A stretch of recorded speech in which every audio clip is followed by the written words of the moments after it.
The Mighty Morphin Power Rangers are back for another crossover written by Ryan Parrot, this time crossing over with Usagi Yojimbo. So if you don't know anything about Usagi Yojimbo, he's this rabbit who's also a samurai who's from feudal era Japan, created by Stan Sakai back in 1984. Now, most of my knowledge about this character comes from TMNT, and originally I thought that Usagi was a TMNT character because that's where I'd mostly seen him in, but actually Usagi Yojimbo is the star of his own comic book series. And this crossover celebrates 40 years of Usagi Yojimbo.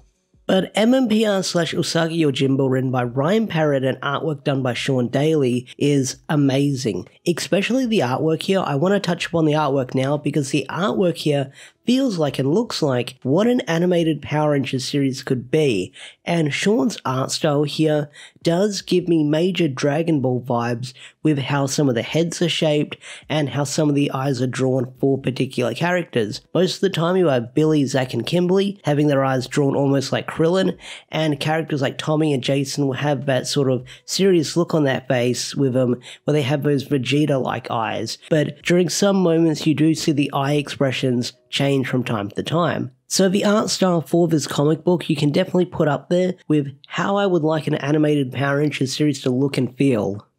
And I know that some people are probably going to complain that this is MMPR, we have enough MMPR as it is, and why can't it be a season like Samurai or something like that, and I understand that criticism or questioning, but with Ryan Parrot at the helm here, he gets to use the MMPR team in this strange and unique crossover, and in my opinion, Ryan does have a really good understanding of these characters, and here, he gets to have some fun with them. And you can definitely see that with how some of the dialogue is written here, especially at the start of the comic when the Rangers are sent back in time or transported to this brand new world, where Trini tells them not to create any butterfly effects, and Tommy's response to this is that he won't kill any butterfly. But Kimberly asks the questions that we're all thinking when we're reading this comic. Are they speaking Japanese or are they speaking English? And it's moments like that or other moments throughout the comic that make this one-shot special a lot of fun.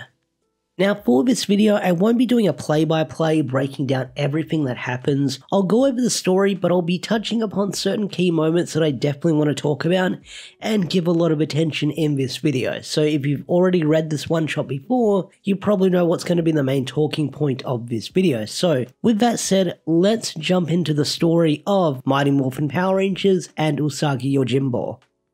So let's go over the story. So the story of MMPR/Usagi Yojimbo has the Mighty Morphin Power Rangers team being transported to feudal Japan, and the Rangers run into Tamatsu, who requests the Rangers to help them out because monsters have been stealing their children and murdering their livestock, and villagers have been powerless to stop them. And of course, the Rangers, being the heroes that they are, they decide to help out Tamatsu, and they sort of go on this journey with him, and you can easily tell that the Rangers are being stringed along, they're being manipulated, and that fully comes into play once we meet Usagi. And once the Rangers have this really cool battle with Usagi, they figure out what's going on here, and they find out they've been tricked by Tamatsu, who used the Rangers as a distraction so he can get something called the Dragon's Eye, which is going to be a big plot point within this issue.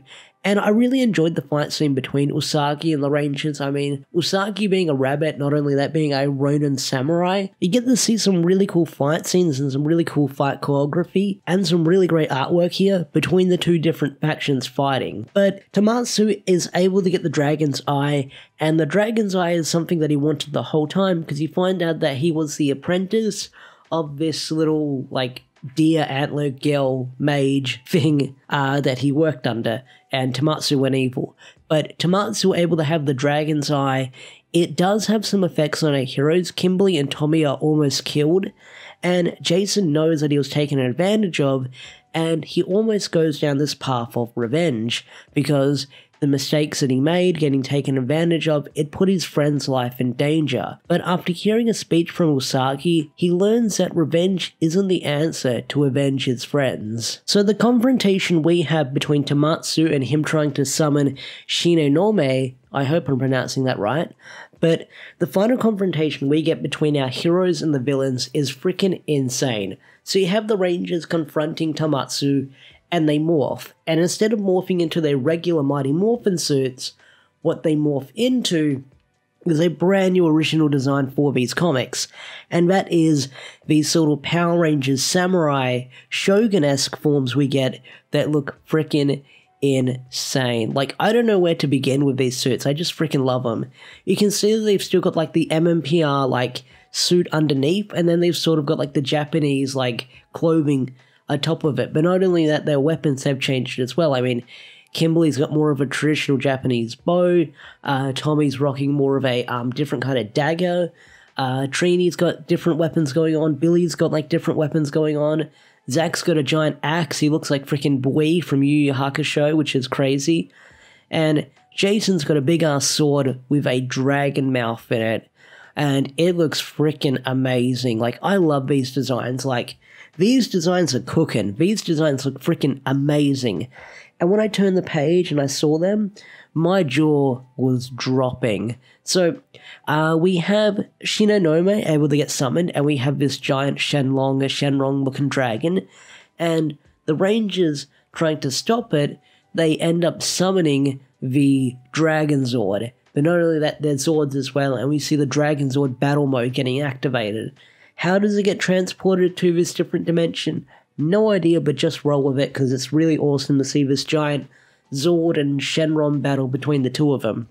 So, because the Dragon Zord's in battle mode, you have Jason and Usagi riding in together, and what we have is Usagi launching themselves off the T-Rex Zord, and because Usagi's a rabbit, he gets to bounce around the place, and he's able to stab the dragon's eye and stop Shinonome and Tamatsu in the end. So the day is saved once again thanks to our Rangers. And Tamatsu here isn't really killed, he's just sent to the underworld. So if Ryan gets brought on board for another sequel, well, the doors are open if they want to bring back that previous villain, which is cool to see. Who knows what Ryan will cook up when he does a sequel to this one-shot. So the issue ends with our heroes saying goodbye, and Usagi thanks our heroes with a bow, which confuses the hell out of Kim, because she's like, we saved the world and all we get is a bow, which is kind of funny. Because, you know, different respects and stuff like that, different appreciations. I kind of got a laugh out of that. Like, they were thinking they would get some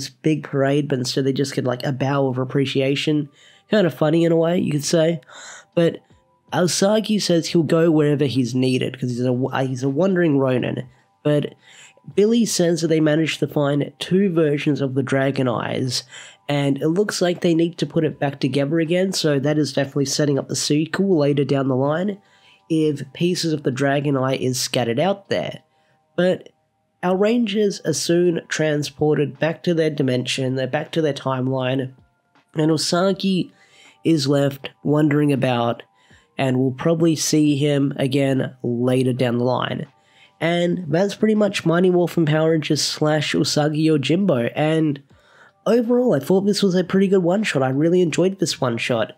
I wasn't sure what to expect when I first jumped into this comic. I mean, Ryan was at the helm, and I love Ryan's writing, but I'm not that familiar with Usagi Yojimbo.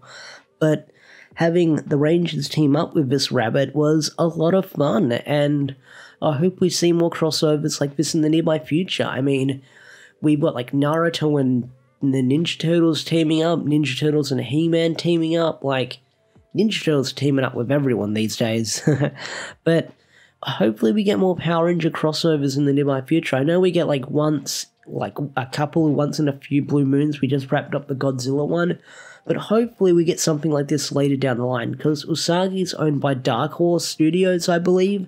It says that on the front, so maybe we can get a different comic book series teaming up with the Power Rangers in the nearby future. I mean, we had the Justice League many years ago, so maybe we're due for a sequel for that, I don't know. But this one-shot I really, really did enjoy, and I hope you guys enjoyed it too. So what did you guys think of this comic? Tell me in the comment section down below. I'd love to hear your thoughts and opinions. And with that said, I will catch you guys later. Peace out, take care, thanks for watching, and have a wonderful day or night. Bye.